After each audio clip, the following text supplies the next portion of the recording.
ॐ नमः सिद्धेभ्यः। ॐ नमः सिद्धेभ्यः। ॐ नमः सिद्धेभ्यः। निर्मल ज्ञान परिटिया कम कलंक डहे भी अपालत उजेण परु ते परम पड़वे सब करम मल का नाश कर हर प्राप्त कर निज आत्मा जो लीन निर्मल ध्यान में नम कर निकल परमात्मा संतप्त मानस शांत हो जिनके गुणों के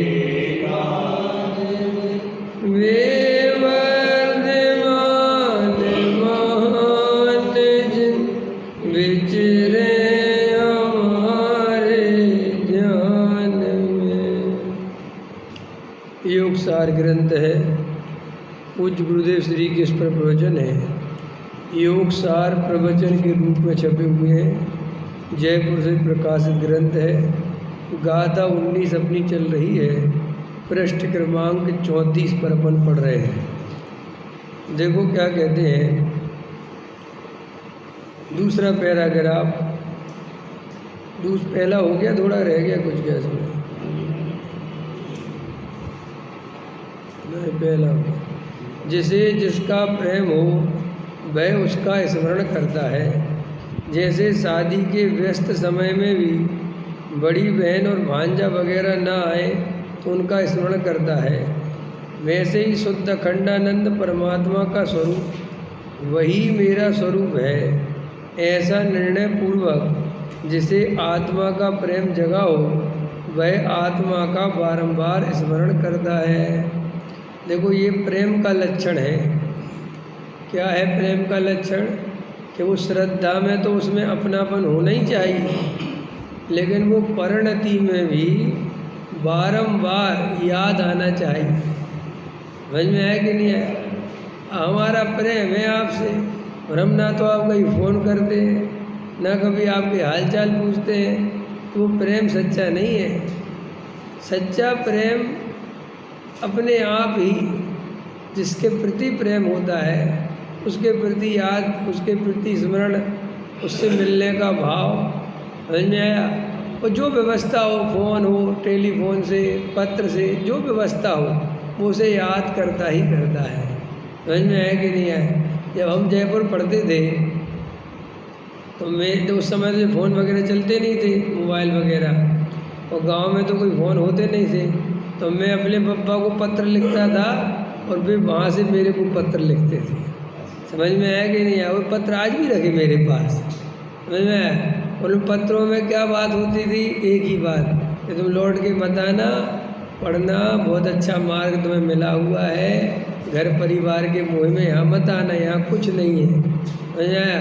और हम तो कुछ दिन में मर ही जाएंगे, तुम्हें तो बहुत जीना है अभी, तो ये धर्म ध्यान में पढ़ के आना पूरा, ऐसा समझ में आया? और कुछ तो अब वो प्रेम है ना, तब तो वो हमें याद कर रहे हैं, चिट्ठी लिख रहे हैं। अब प्रेम नहीं हो तो काहे को लिखे? ऐसे ही श्री गुरु कहते हैं कि अगर तुझे आत्मा से प्रेम है तो तुझे रह रह के दिन भर में 10 दफ़े उसकी याद आनी चाहिए, और तुझे याद ही नहीं आती तो मंदिर में आ जाता है तो पूजा पाठ भक्ति करके भग जाता है, और वो भी अपना कर्तव्य समझ के। कर्तव्य में और प्रेम में अंतर होता है। माँ बाप के प्रति लोग कर्तव्य करते हैं और बच्चों से प्रेम करते हैं। समझ में आया? तो माँ बाप को रोटी दे दी, बात खत्म हो गई, लेकिन बच्चे को रोटी देने के बाद भी 10 दफ़े याद आती है। समझ में आया कि नहीं आया? अरे तुमने अच्छे से नहीं खाया, तुमने जो है क्या गाया और अभी तो गाया था फिर कुछ कहा, ये प्रेम है प्रेम। और कर्तव्य में क्या होता है, सुबह आ गए भगवान की पूजा पाठ भक्ति कर दी और फिर दिन भर घनघोर संसार में, समझ में आया, मायाचार में, कसायों में लिप्त रहे, कोई याद नहीं आई परमात्मा की, कोई याद नहीं आई भगवान की, कोई याद नहीं आई सत्य की।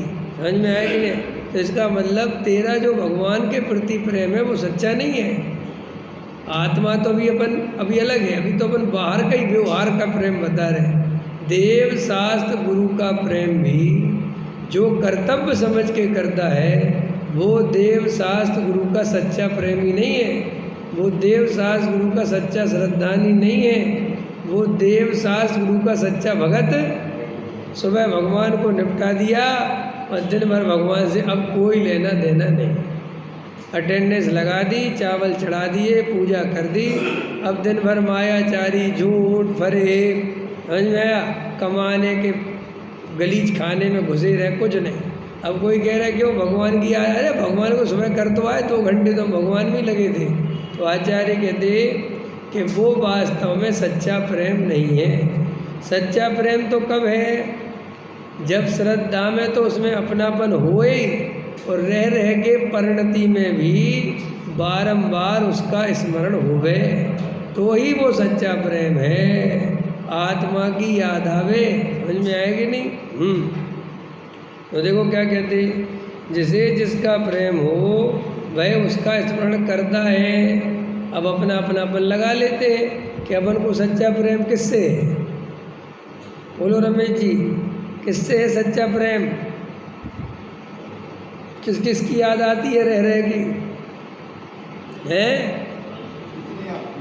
रह रह की याद आती है ना, पैसे की, समझ में, और कमाना है और कहाँ से आ जाए, कोई मकान बन रहा हो, कोई प्लॉट खरीदा हो तो उसकी रह रह के वहाँ ऐसे काम करवाएंगे, वहाँ ऐसे काम करवाएंगे, वहाँ ये फ्लैट इतने में बेचेंगे, सब रह रह के वही वही वही वही वही दिन भर इस संजोगों का चिंतन, नो कर्म का चिंतन ही तो करता है जी। और ये हमारा मनुष्य बहुत जा काहे में रहा है, रोटी खाने में 10-5 मिनट लगते हैं, है क्या रोटी खाना? समझ में, जैसे तुम बहुत बड़ा पाप समझते हो, रोटी वोटी खाना कोई पाप थोड़े ही है, वो तो शरीर की ज़रूरतें हैं। समझ में, ये जो तुम परिग्रह का चिंतन करते हो, कल एक बहन का फ़ोन आया था, कल परसों आया होगा ध्यान, कह रही परिग्रह पाप क्यों है पंडित जी? हिंसा तो पाप समझ में आता है, झूठ तो पाप समझ में आता है, चोरी तो पाप समझ में आता है, खुशी तो, लेकिन परिग्रह में क्या पाप है? अरे हमने कहा बहन जी, परिग्रह तो असली जड़ है, सब पाप होगी। समझ में आया? परिग्रह का कोटा कितना बड़ा है, पहले मिथ्यात्व, क्रोध, मान, माया, ये सब परिग्रह है। कैसा है परिग्रह? समझ में आया? परिग्रह 24 प्रकार का है, और लोग तो रुपया पैसा मकान दुकान को ही परिग्रह समझते हैं। और मज़ेदार बात है, रुपया पैसा मकान दुकान को परिग्रह समझते हैं और वो कभी छोड़ना नहीं चाहते। वो कसाय वगैरह को तो कोई परिग्रह मानता ही नहीं। मिथ्यात्व को कौन परिग्रह मानता है बताओ? मानता है कोई? सबको हमें परिग्रह कम करना है जी, बहुत बहु आरंभ परिग्रह। अरे बहु आरंभ परिग्रह का फल नरक कब है? मिथ्यात्व सहित हो तब। बहु आरंभ परिग्रह जीव को नरक नहीं पहुंचा सकता, घबराना नहीं। अगर मिथ्यात्व नहीं हो तो समझ में, वो जो अपन ये कहानी पढ़ते ना कि वो चक्रवर्ती पद में मरे तो नियम से मरे, वो मिथ्या दृष्टि चक्रवर्ती। समझ में आया? तुम्हें पता ही नहीं पूरी कहानी, तुम तो घबरा जाते हो। अरे मिथ्या दृष्टि जीव ही नरक नहीं पहुंच जाते, सम्यक दृष्टि जीव कहीं नहीं जाते, वे तो मोक्ष में जाते हैं। समझ में आया? लेकिन जगत को खबर ही नहीं है, स्वाध्याय ढंग से करते नहीं, आत्मकल्याण की भावना नहीं, ऊपर ऊपर ऊपर ऊपर ऊपर समझ लिया। अब बस कोई परिग्रह कम करने में लगा है, कोई परिग्रह बढ़ाने में लगा है, इसी में जीव का जीवन चला जाता है। किसी के दिमाग में घुस गया कि पैसा रुपया पैसा मकान दुकान धूल है, इनको कम करो, ये करो, दान करो। किसी को लगता है ये कमाओ और बढ़ाओ, ऐसे ही जीवन चला जाता है। तो क्या कहते, जिसे जिसका प्रेम हो वह उसका स्मरण करता है। समझ में आया कि नहीं है? करता कि नहीं करता? हाँ, अपन आत्मा से प्रेम करते कि नहीं? शास्त्री जी, आत्मा से प्रेम करे और आत्मा की याद नहीं आवे तो वो सच्चा प्रेम नहीं है। देव शास्त्र गुरु की पूजा पाठ भक्ति करके चला जावे और फिर दिन भर कोई देव शास्त्र गुरु की कोई बात, कोई सिद्धांत, कोई परिणति में याद ही नहीं है। समझे? वो कोई देव शास्त्र गुरु का प्रेमी नहीं है। वो कई लोग अभिषेक करते हमारी तरफ, इधर भी करते होंगे, अभिषेक करके भग जाते हैं। ऐसे होते हैं ना, कई जगह से मिलते होते हैं ना ऐसे।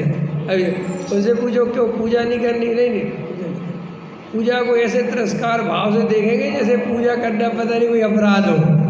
समझे? और उससे कहो अभिषेक बहुत बड़ा पुण्य जी, पाप धुल जाते हैं। ऐसी जीवों की रहती कि नहीं? जहाँ जैसी मान्यता पड़ जाए, समझ में आए कि नहीं है?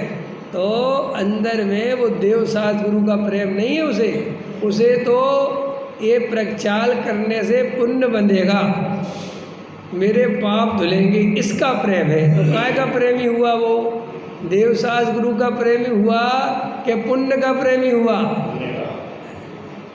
है समझ में? अपन को लगता है देखो इसे भगवान की कितनी महिमा, उसे भगवान की कोई महिमा नहीं।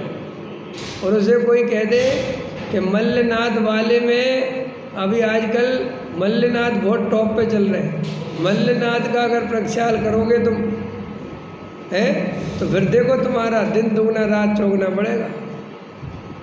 समझ में आया कि नहीं है? क्यों? तो अब वो मल्लनाथ की करता है, तो वो मल्लनाथ का प्रेमी है कि वो पुण्य का प्रेमी है? अच्छा चलो आगे चलो, पुण्य का प्रेमी है कि पाप का प्रेमी है? नहीं समझ में आया? अभी तुम यहाँ तक थोड़ा सा घबराओ। वो पुण्य का प्रेमी भी नहीं है, वो मूल में तो पाप का प्रेमी है।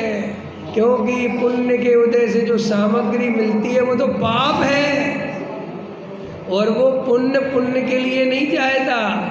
वो पुण्य पंच इंद्री के विषय भोग मिले इसके लिए चाहता है। तो वो पुण्य का प्रेमी हुआ कि पाप का? जल्दी बोलो।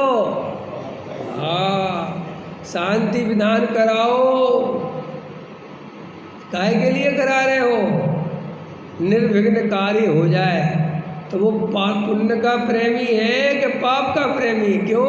वो निर्विघ्न कार्य है तो पाप का कार्य, संसार का कार्य है, और संसार का कोई भी कार्य पुण्य का कार्य नहीं है। पकड़ में आया कि नहीं? तो आचार्य कहते हैं जो मिथ्या दृष्टि जीव हैं वे तो वास्तव में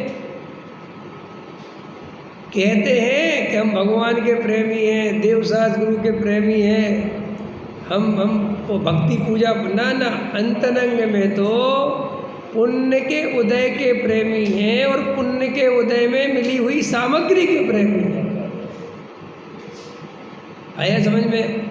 देखो ये बहुत गहरा गणित समझना चाहिए। कल मैं ये बात टिंकल को बता रहा था। देखो पुण्य पाप की कहानी क्या है। देखो जैसे किसी जीव को ज़्यादा पुण्य का उदय नहीं है, समझना मेरी बात, तो उसे ज़्यादा कमाने का भी भाव नहीं है। ठीक है कि उदाहरण समझना मेरी बात। अभी 3 आदमी खड़े करेंगे अपन, तुम तीनों सुनना शांति से। एक जैसे एक आदमी है, उसका पुण्य का उदय भी कमज़ोर है और उसे कमाने का फिर ज़्यादा भाव भी नहीं है, क्योंकि अगर पुण्य का उदय ज़्यादा हो तो भाव भी वैसा आता है। उदाहरण समझो पहले, जैसे भरत चक्रवर्ती को जब चक्रवर्ती बनने वाला उदय आया तो फिर 60,000 वर्ष लड़ने जाने का भी भाव आया, क्योंकि वस्तु में व्यवस्था कैसी है? ऐसी व्यवस्था नहीं है कि पुण्य का उदय तो आवे और वो भाव नहीं आवे। समझ में आया कि नहीं? भरत जी ये नहीं कह सकते कि भाई चक्रवर्ती पद तो आ जाए, मुझे उसकी मना नहीं है, लेकिन मैं लड़ने नहीं जाऊँगा। ऐसा भाव नहीं आया ना। जब सम्यक दृष्टि थे तो अभी भाव कैसा आया कि भगवान की दिव्य ध्वनि छोड़ी, और कितने वर्ष के लिए गए भाई साहब? 60,000 वर्ष क्या कहलाता है? और 60,000 वर्ष पुण्य करने गए कि पाप करने गए? बताओ भाई, है कोई तीर्थ की वंदना करने तो गए थे नहीं, समझ में आया? पूरा सीधी बात शासन फैलाने गए थे अपना, और शासन फैलाने का भाव तो पाप का भाव है, और धमकाने गए थे सब राजाओं। समझ में आया कि नहीं आया? तो अब चक्रवर्ती पद आया तो साथ में पाप भाव लेके आया कि नहीं लेके आया? क्योंकि ऐसा ही संबंध है, ऐसे ही तुम्हारा ज़्यादा पुण्य का उदय आ गया है, इसलिए तुम्हें ज़्यादा लगना भी पड़ेगा। समझ में आया? ये थोड़ी गणित समझो। जैसे किसी व्यक्ति का यशस नाम कर्म का उदय है तो उसे भागना पड़ेगा, टिकट करा करा के वहाँ माला पहनने, माला महले, वहाँ माला। क्यों साहब नहीं भागे तो? कैसे नहीं भागेगा बेटा? ये यशस नाम कर्म का उदय आ रहा है, वो तेरा पीछा थोड़ा ही छोड़ेगा। पकड़ में आई बात के नहीं? अब देखो बाहुबली का नहीं आया, उस जाति का भाव भी नहीं आया, आया क्या? देख समझ में आ रही कि नहीं आ रही? तो देखो जो लोग ज़्यादा पुण्य की चाहत करते हैं उनको ये भी समझना चाहिए कि पुण्य का उदय अकेला नहीं आता, पुण्य का उदय साथ में पाप भाव लेकर आता है। पकड़ में आई है थोड़ी गणित?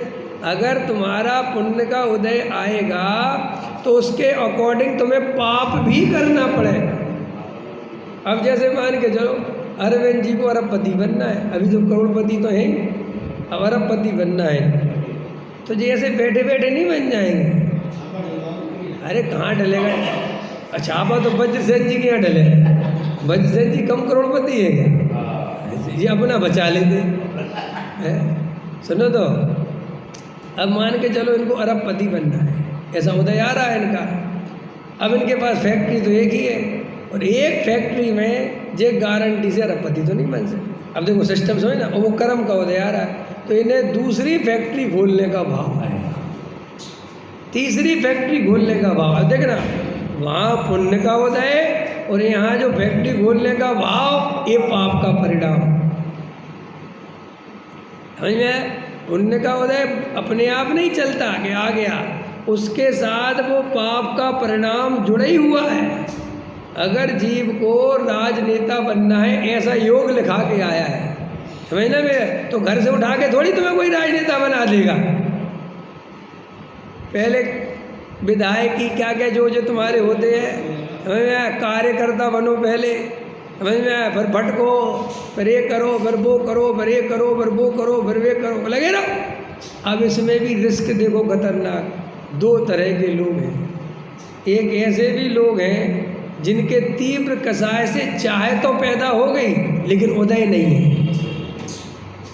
अभी ये तीसरा आदमी खड़ा किया, पहला समझ में आ गया कि उसका पुण्य का उदय भी है और वैसा उसको भाव भी है, लेकिन पुण्य का उदय होने से उसका कार्य बन जाएगा। ठीक, क्लियर हो गई? और जैसे ही उसका पुण्य के उदय से कार्य बनेगा तो उसके साथ दूसरी प्रॉब्लम ये खड़ी होगी कि उसके अंदर अहंकार का जन्म होता है, उसके अंदर कर्तृत्व का जन्म होता है। क्यों होता है?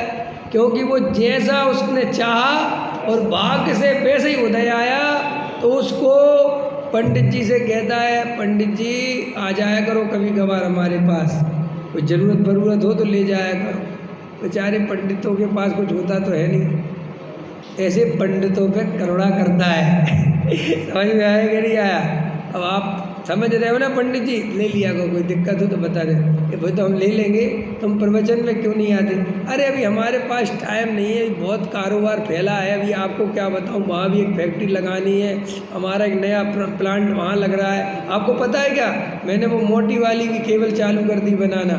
अरे अच्छा, अब मैं अभी प्रवचन वगैरह में नहीं, उसको इस बात का रंज मात्र भी कोई दुख भी नहीं है, वो तो अंदर ही अंदर बहुत प्रसन्न है, क्योंकि पुण्य का उदय वैसा आया और वैसी कसाय है, तो उसकी तो समझ लो, वो कहता मेरे तो दोनों हाथ घी में है, मुझे कोई टेंशन। और दूसरा आदमी वो है बेचारा कि जिसके कसाय तो है तीव्र, समझ में आया कि नहीं आया, लेकिन उसके बेचारा पल्ले में पुण्य का उदय नहीं है, सो वो आकुलता में मरा जा रहा है, कसाय में मरा जा रहा है, क्योंकि कसाय पूरी है, भाग पूरी बचा रहा है और पुण्य का उदय है नहीं। ठीक है कि नहीं? सो वो आत्महत्या करने पे चला जाता है, डिप्रेशन में चला जाता है, बहुत दुखी हो जाता है। देखिए, दो आदमी समझ में आ गए तुम्हें, पुण्य का उदय और वैसा उसकी कसाय और फिर वो कर्तृत्व। इसका पाप का उदय और कसाय पुण्य की पाने की, सो पैसा उसका बैलेंस नहीं मिलता, सो उसकी तो कहानी। अब तीसरा आदमी खड़ा कर रहा हूँ मैं, जो हम में से हो सकता है। तीसरा आदमी वो है जिसका पुण्य का उदय भी कम है और कसाय भी तीव्र नहीं है। पुण्य का उदय भी कम है और कसाय भी तीव्र नहीं है। अगर पुण्य का उदय ज़्यादा होता तो उसे दौड़ना पड़ता, वो उदय उसे, क्योंकि भाई उसको एक सामग्री आनी है तो उसके पैसे निमित्त नैमित्तिक संबंध है। और अब अपना लगाना, जिसे अपन मिडिल क्लास कह रहे हैं। अब अपन समझ लो अपनी दशा क्या है कि ज़्यादा पुण्य का उदय है नहीं और तीव्र कसाय है नहीं और भेद ज्ञान जानते हैं, और भेद ज्ञान जानते हैं। तो अपन चाहे तो प्रकृति ने अपने को मौका दिया है निकलने का। तुम्हारा इतना भी पाप का उदय नहीं है कि तुम्हें रोटी ना मिले, और इतना भी पुण्य का उदय नहीं है कि 10 मकान खड़े करने का भाव रहे। समझ में आया कि नहीं आया? कितनी गजब की बात है। और रोटी भी मिल रही और ज़्यादा पुण्य का उदय नहीं, तो ज़्यादा कमाने का भाव ही नहीं आता। जैसे अपन से कोई कहे कि तुम एक दुकान और खोल लो, तो अपन को क्या भाव आता है तुरंत कि भाई साहब एक ही दुकान में काम चल रहा है और हमें आत्म कल्याण करना है, बहुत अच्छा है। समझ ना? तो इसमें बनाव क्या बन रहा है कि तुम्हारा उस जाति का उदय नहीं है और तुम्हारा उस जाति का भाव नहीं है और आत्म कल्याण की भावना है, तो तुम्हारी तीनों सुइयाँ एक दिशा में सेट बैठ गई। अब अगर तुम चाहो तो तुम मोक्ष में जा सकते हो, क्योंकि इन दोनों में से कोई भी सुई इधर से इधर हुई, मान के चलो तुम्हारी वो सुई हो गई कि पुण्य का उदय आ गया बहुत तेज। अब तुम्हारा बहुत मन कर रहा है जनवाणी सुनने का, लेकिन वो पुण्य का उदय तुम्हें सुनने नहीं देगा। गजब की बात कर रहा हूँ मैं। आप कहोगे क्या बात करते हो, जिनवाणी पुण्य के उदय से तो सुनते हैं। ना ना, जिनवाणी जिस पुण्य के उदय से सुनते हैं वो पुण्य अलग है। उसके लिए तो ये वाला पुण्य चाहिए जो अपने पल्ले में है। लेकिन अगर वो वाला पुण्य आ जाता, चक्रवर्ती बात, उसने तो भरत जी की भी जिनवाणी छुड़वा दी। आया तो भरत जी को ही मजबूर कर दिया कि चलो इधर से, कोई जिनवाणी नहीं सुननी, 60,000 वर्ष के लिए चलो लाइन से बोलो। और वे तो सम्यक दृष्टि थे, समझना खतरनाक बात। वे तो सम्यक दृष्टि थे, तद्भव मोक्षगामी थे, उनको तो इतनी जरूरत भी नहीं थी जिनवाणी। अब अपन जैसे मिथ्या दृष्टियों का क्या हाल हो। ए भाई साहब, पल्ले तो लाल है नहीं, सम्मेसन तो पहले लिया नहीं, और अभी वर्तमान में जो सम्मेसन की चर्चा सुनने मिल रही है, और अगर ज़्यादा पुण्य का उदय आ गया तो गारंटी से अपन तो गाफिल होने वालों में से है। क्यों है? क्योंकि हमारे पल्ले मिथ्यात्व है, और मिथ्यात्व अभी भी कमज़ोर क्यों है? क्योंकि तुम्हारा पुण्य पाप का उदय उतना तीव्र नहीं है कि वो पकड़ बना सके मिथ्या। भाई मिथ्यात्व की पकड़ कैसे बनेगी? या तो तुम्हारा तीव्र पुण्य का उदय आ जाए तो तुम गाफिल हो जाओगे, या तीव्र पाप का उदय आ जाए तो गाफिल हो जाओगे। अब वो ना तुम्हारा तीव्र पाप का उदय है और ना तीव्र पुण्य का उदय है, तो तुम्हें इस चक्कर में मिथ्यात्व उतनी पकड़ नहीं बना पाता, और तुम्हें जिनवाणी सुनने मिलती है, तत्व सुनने मिलता है। समझ में आया कि नहीं? अब आचार्य कहते हैं ऐसा उदय बार बार आने वाला नहीं है। ये सबसे बढ़िया समय है सम्यक दर्शन लेने का, क्योंकि अगर तीव्र पाप का उदय आ गया, कोई शरीर में रोग आ गया, कोई कष्ट तकलीफ आ गई, तो फिर परिणाम संभले ना संभलेंगे। समझ में? और अगर गलती से पुण्य का उदय आ गया बहुत, तो संभली ना संभलोगे। हमने अच्छे अच्छे उदय वाले देखे, सब तरह के। हमने अर्श से फर्श वाले भी देखे हैं और फर्श से अर्श पे जाते हुए भी देखे। हमने ऐसे लोग भी देखे हैं जब उनका पुण्य का उदय चल रहा था तो वे सीधे मुंह किसी से बात नहीं करते थे, और जब पाप का उदय आया तो उनसे कोई सीधे मुंह बात नहीं करता। ऐसे लोग देखे हमने, पहले लोग उनको बात करने के लिए तरसते थे, अब वे लोगों से बात करना चाहते हैं लेकिन कोई उनसे बात करना नहीं चाहता। इस सब संसार का कोई मैं मंगल ग्रह का स्वरूप नहीं बता रहा हूँ, यही स्वरूप यहीं का घटित होता है आए दिन। ठीक है कि नहीं? आए समझ में दो तरह के लोग, एक तो पुण्य का उदय हो तो वो पुण्य का परिणाम भी साथ में और अहंकार भी साथ में, तो वो तो गया काम से। एक पाप का उदय हो और तीव्र आसक्ति हो कमाने खाने को, पुण्य का उदय नहीं हो तो वो डिप्रेशन अनंत आकुलता में जीना है उसे। और तीसरा वो है कि पुण्य का उदय भी कम है, कमाने का भाव भी कम है और वेद ज्ञान की कला जानता है। इसलिए अपन लोग बिल्कुल भी दुखी ना हो। अपन बहुत अच्छा है कि बहुत बड़े आदमी नहीं है, और अपन बहुत अच्छा है कि बहुत छोटे आदमी नहीं। समझ में आया कि नहीं आया? अपन मध्य में है, मध्य लोक है ना। मोक्ष कहाँ से होता है? मध्य लोक से कि ऊर्ध्व लोक से कि अधोलोक से? राजेश जी, कहाँ से होता है मोक्ष? मध्य लोक से। तो तुम कौन से लोक में हो? मध्य में हो, क्योंकि अधोलोक वाला तीव्र पाप के उदय को भोगता है और ऊर्ध्वलोक वाला तीव्र पुण्य के उदय को भोगता है, तो वहाँ मुक्ति नहीं है। उन्होंने कहा मुक्ति तो मध्य ही लोक में है, क्योंकि यहाँ जीव का न तीव्र पाप का उदय है और न अब उसमें से भी अपन छांटो, मध्य लोक में से भी अपने को छांटो कि अपन कितने सुलझे हुए हैं।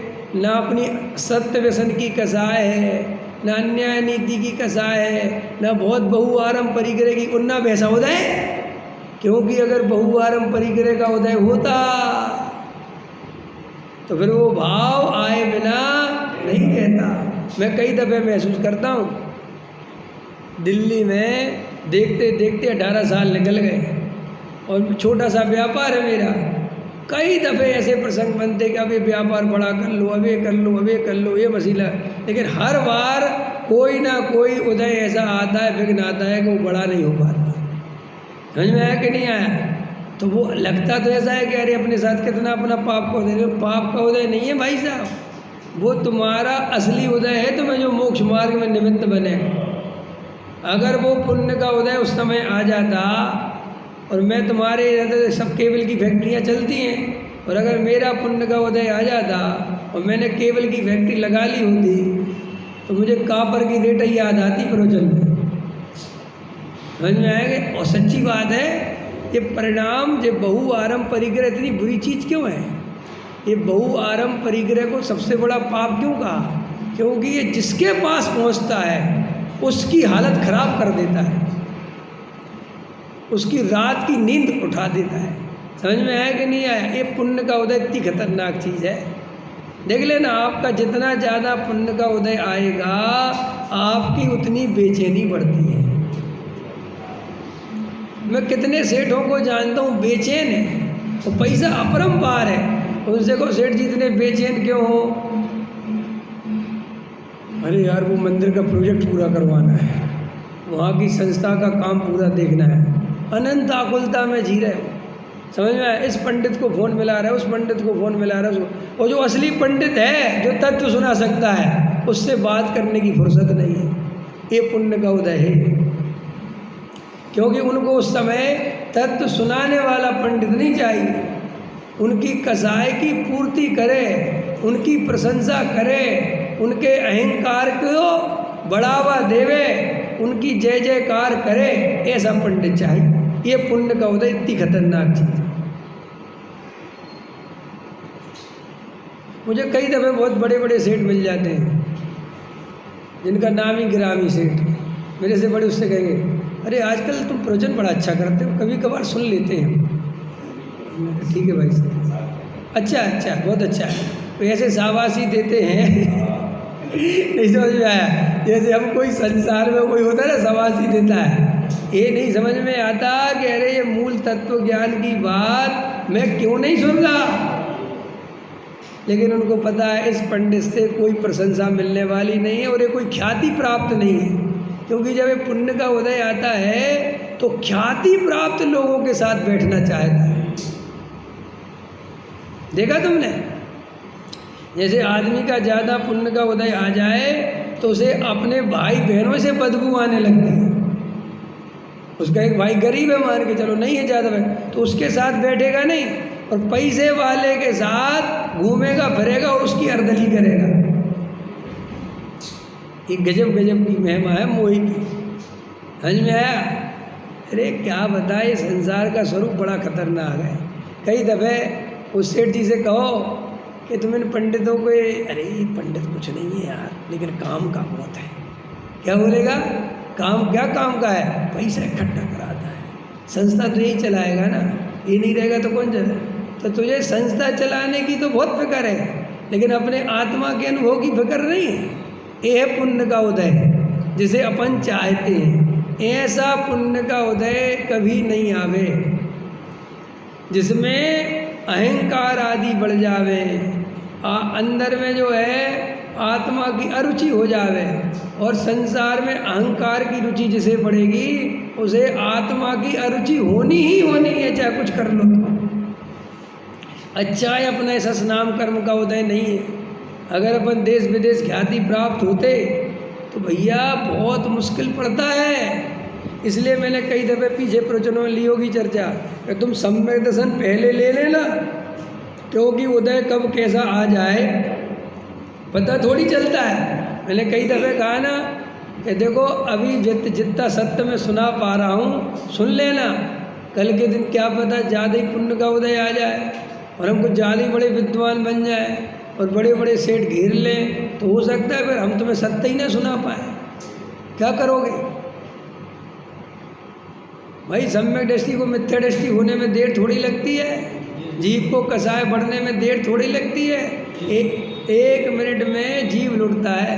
एक हमारे जानने वाले, कई जानने वाले, क्या पहले बहुत कल्याण की भावना थी, सच बता रहा हूँ मैं, इतनी पवित्र भावना कि पूछो मत। और वो धीरे धीरे जैसे ही मुमुक्षुओं में परिचित हो गए, और पैसा वाले तो थे ही, और धीरे धीरे यहाँ दान वान दिया और ख्याति हो गई उनकी, तो वे भूले ही गए आत्मकल्याण। खत्म आत्मकल्याण एक तरफ, अब वे संस्थाओं में भागते फिरते हैं, मंचमाला माई के ही दीवाने हो गए। भैया ये अंदर में कितनी कसाएं भरी पड़ी हैं पता नहीं चलता अपने को। ये अपन की कौन सी कसाय कब उदय में आनी है और क्या होना है वो। इसलिए भाई प्रथम में प्रथम अपने को सम्यक दर्शन ले लेना चाहिए।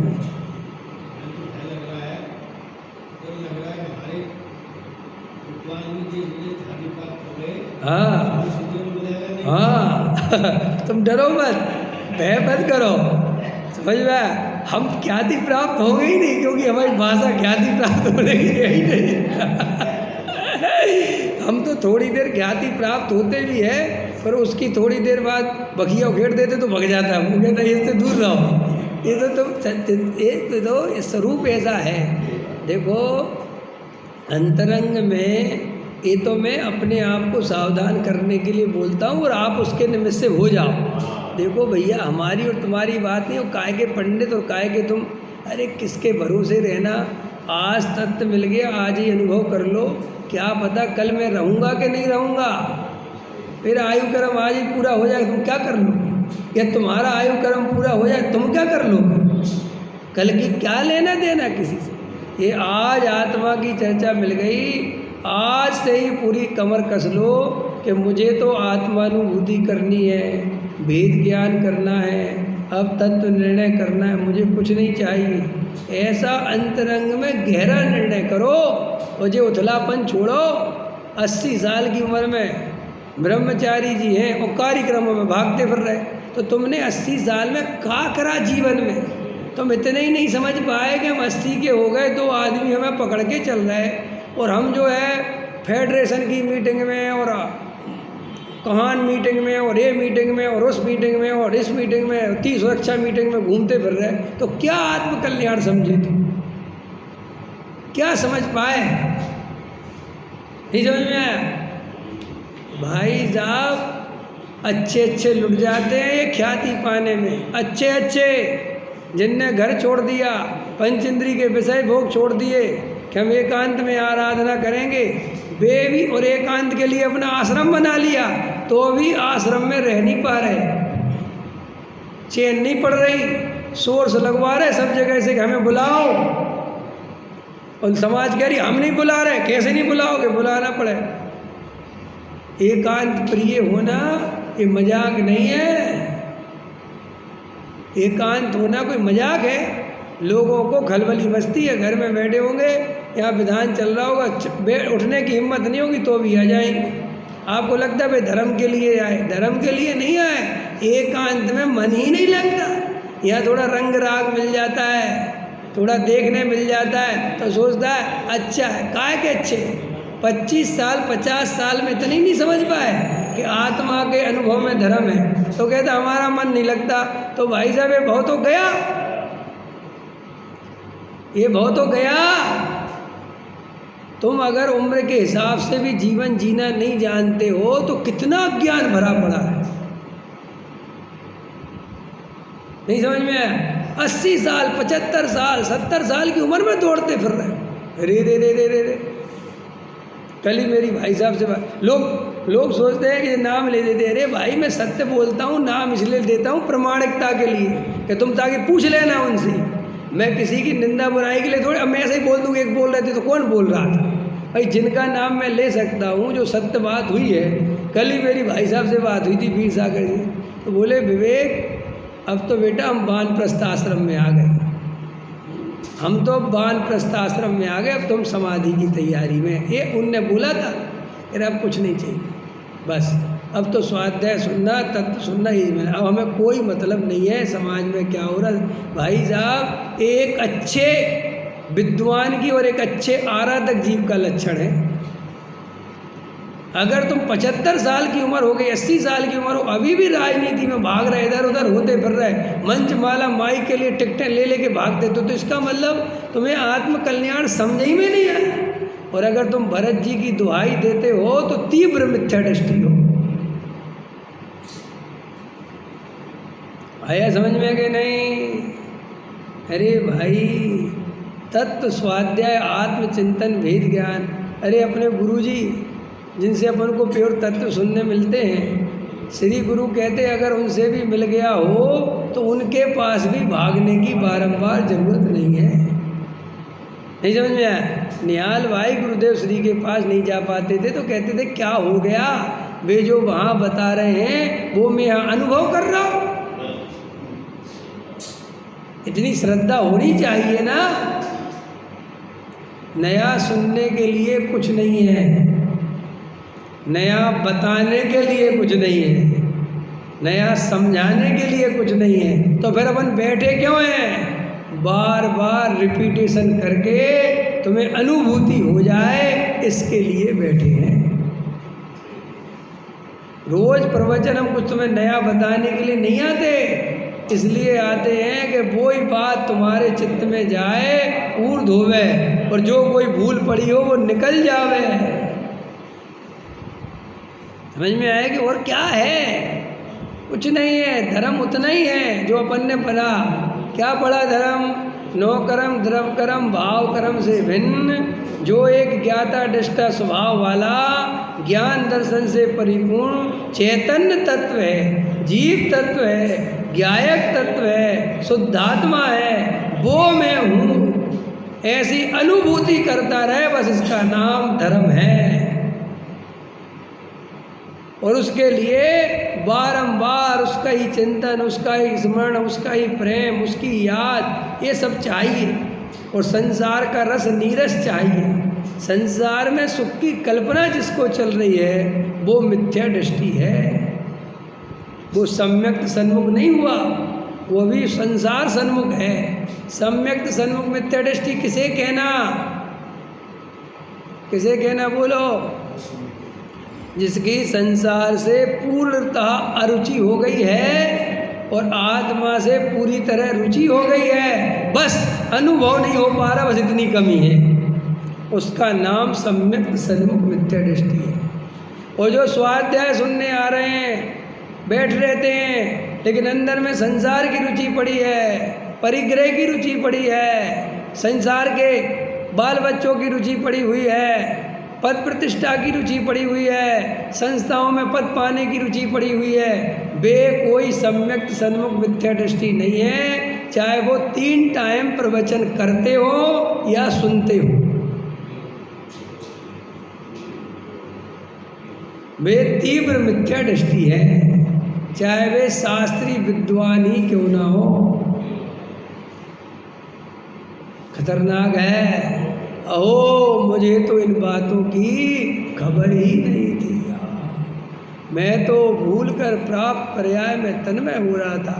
ऐसी भावना जिसकी पवित्रता से जग गई, जिसे पर्याय का भेद ज्ञान हो गया, जिसका पर्याय में रस शिथिल पड़ गया, वो जीव सम्यक सन्मुख होता है और वो जीव कुछ ही काल में सम्यक दर्शन प्राप्त करता है।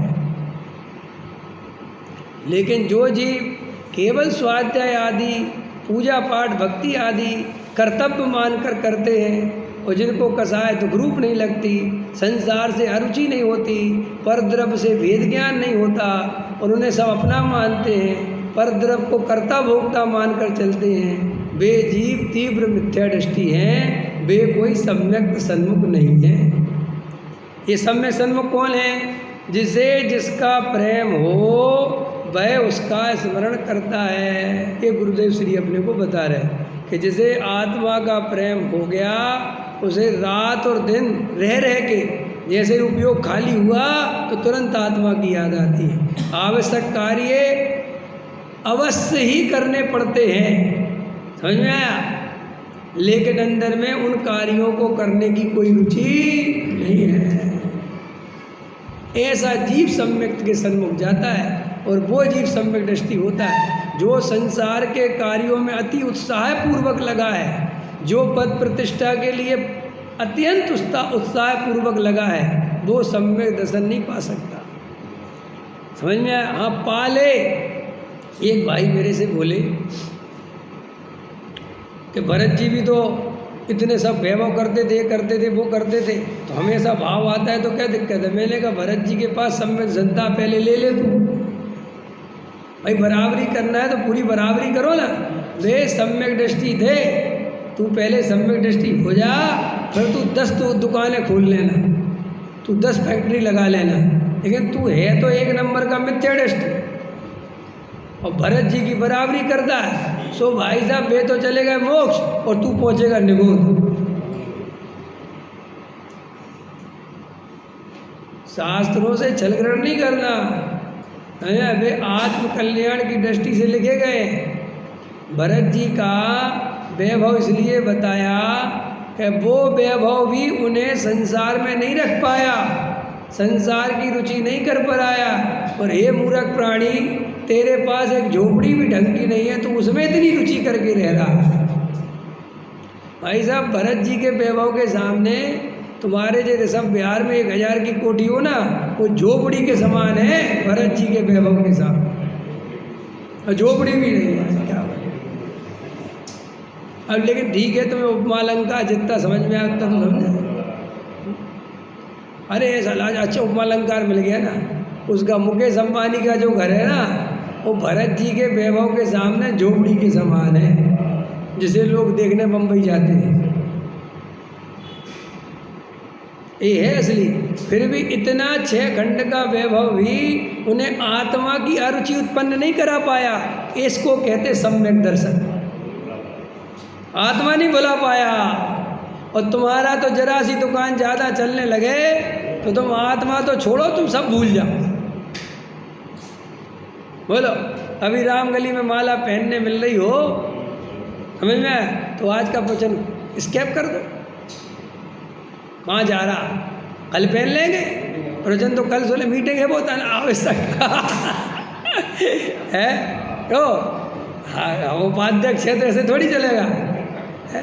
और वे उपाध्यक्ष है और बाजू वाले सोच रहे हमें ही बनाओ। ये सारा जगत ऐसे ही तो चल रहा है। जिसका पुण्य का उदय है वो तो है ही, और बाजू वाला सोच रहा है कि हमारा ऐसा पुण्य का उदय क्यों नहीं आता। देखो वो तंतुल वक्ष होता है ना, वो जो कान में रहता है, मुफ्त में नरक जाता है।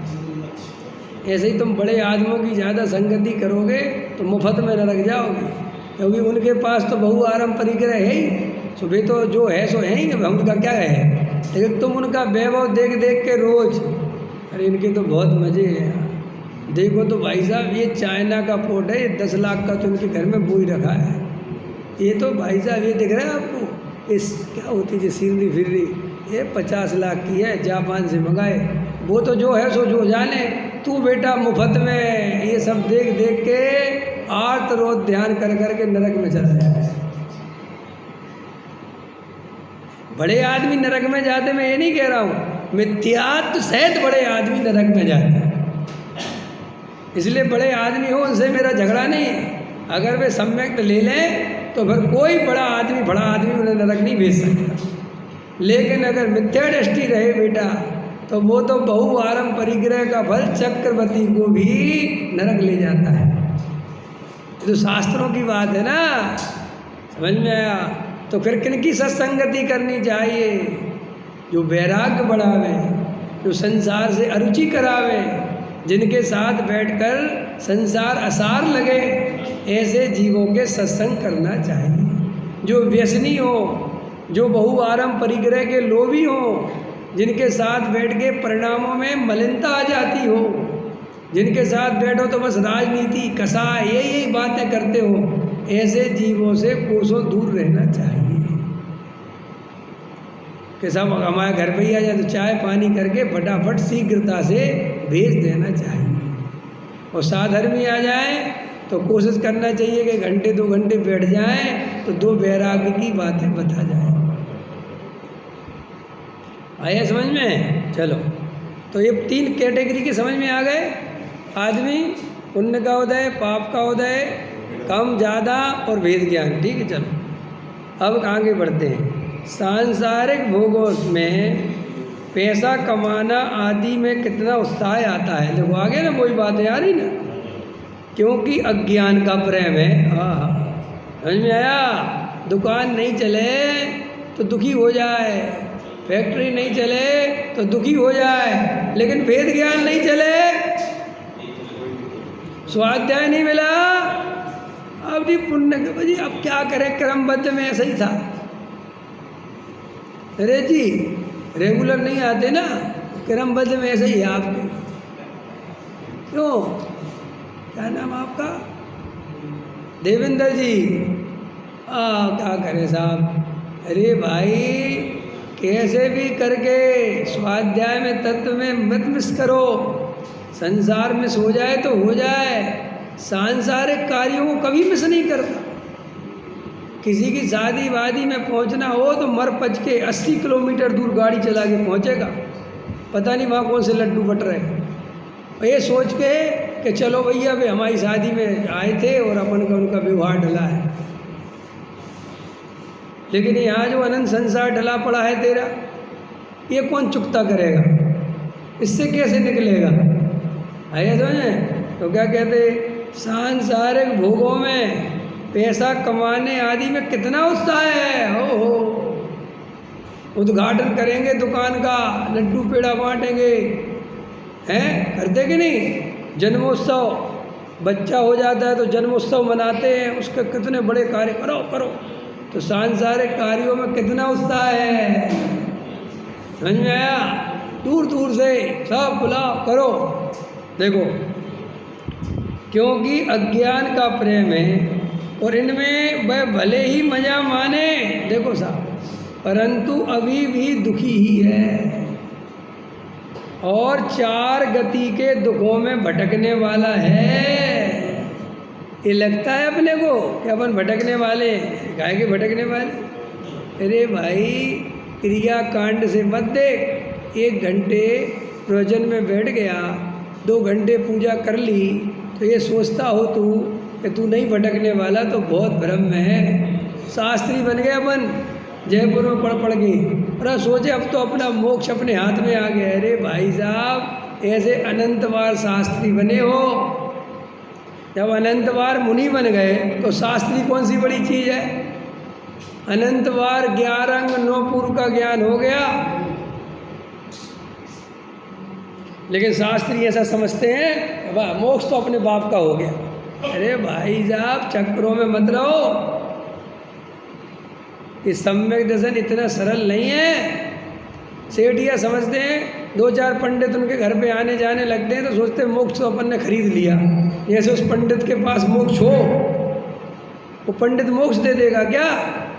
भाई साहब आत्मानुभूति से मोक्ष होता है, कोई पंडित मोक्ष नहीं दे सकता।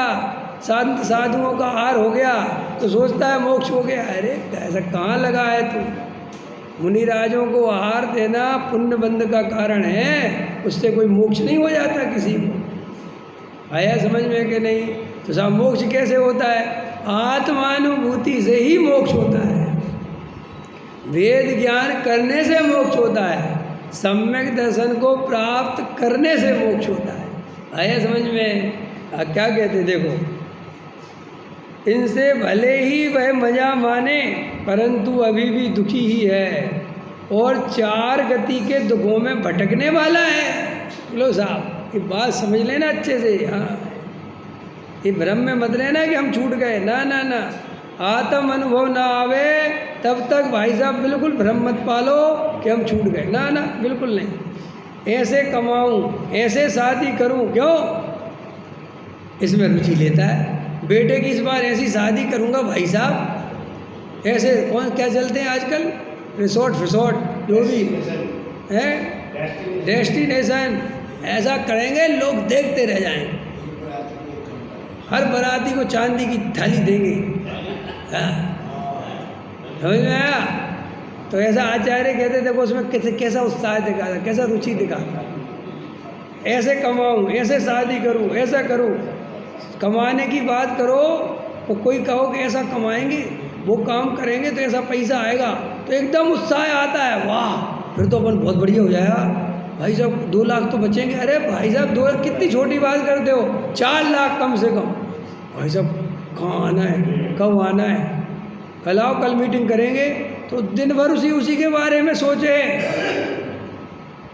मीटिंग में अपन ऐसा रखेंगे, अपन को शेयर कितना देंगे, 25% देंगे कि 50 देंगे? अगर अपन को 25 देंगे तो अपन काम नहीं करेंगे। देखो रुचि, ये समझ, संसार की रुचि ऐसी है जीव। यहाँ से स्वाध्याय सुनता है, सब भूल जाता है दिन भर में क्या चर्चा आई, क्या बात कही, क्या समझे, क्या समझ में नहीं है, कुछ नहीं। सुनने के लिए सुनता है, राम कथा की जैसी।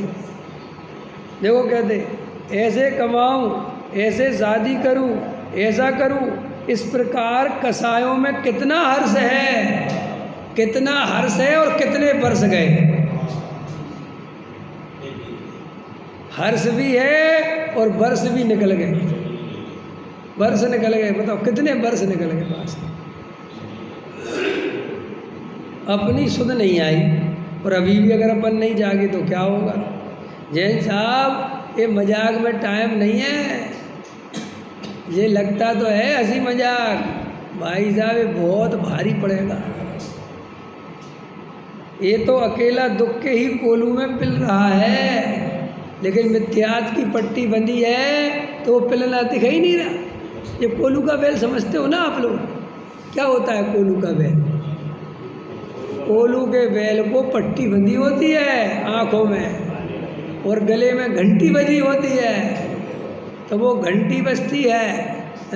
तो घंटी को बंधी रहती पता है, ताकि जो बाहर वो तेली बैठा है, तेल निकालने वाला, वो बिना देखे ही घंटी बजती रहती है, तो उसे पता रहता है कि कोलू का बैल घूम रहा है।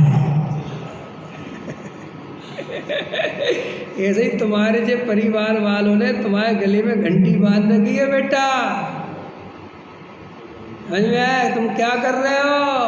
कमा के नहीं लाओगे तो घर से भगा देंगे कोलू के बैल की भांति। हाँ, वो पट्टी क्यों बांधते हैं कि उसे ये भ्रम बना रहे कि वो कहीं पहुंच रहा है। नहीं आई समझ में? ऐसा घूमता है ना, अगर उसे पता चल जाएगा मैं यहीं घूम रहा हूँ तो वो रुक जाएगा, लेकिन उसको ऐसी पट्टी बांधते हैं तो चलता रहता है। वो सोचता मैं कहीं पहुँच रहा हूँ, मैं कहीं पहुँच रहा हूँ, मैं कहीं पहुँच रहा हूँ, और मालिक है वो मुझे कहीं लेके जा रहा है। अरे रे रे, ऐसे कोलू के बेल का कितना अच्छा उदाहरण है। आचार्य अमरचंद ने उदाहरण दिया एक मोह रूपी 50। मोह रूपी 50 ने इस जीव को समझ में अपने बस में करके भार लाद रखा है, समझ में, और उसे घुमाता है और हम घूम रहे। और हम इतने बेहोश प्राणी हैं कि हमें समझ ही में नहीं आ रहा। देखो अपने मगज को देखो, कितने दिमाग में भार पड़े हुए हैं, पत्नी का, बच्चों का, कमाने का, शरीर का, संयोगों का, समाज का, मंदिर का, पूजा का, पाठ का, मुक्ति का, सब भार लाद रखे, समझ में। वो भारों में जी रहा है और मरा जा रहा है। वो पता ही नहीं है कि मैंने ये भार लाद क्यों रखे हैं, मैं तो किसी का करता धरता हूँ ही नहीं। और वो मोह रूपी 50 भार बहन कराता चल। और कसाय रूपी चाबुक समझ में थोड़ा धड़ पड़ता रहता है। और दिल क्या करे जी भाई, क्या करे, क्या जाग सके तो जागे, आत्म अनुभव करे तो मोह भागे। और आत्मा का अनुभव अभी कर सकते हो, इतना सरल है, लेकिन उसकी रुचि तो हो। अभी अंदर में कर्तृत्व भरा पड़ा है, अपने को पैसा कमाने वाला मानता है, अपने को घर गृहस्थी चलाने वाला मानता है। ये सब संसार का कारण है, इसके कारण आत्मा की अनुभूति नहीं होती। देखो क्या कहते हैं, समय हो गया क्या? हाँ हो गया, चलो अब विशेष चर्चा कल करेंगे।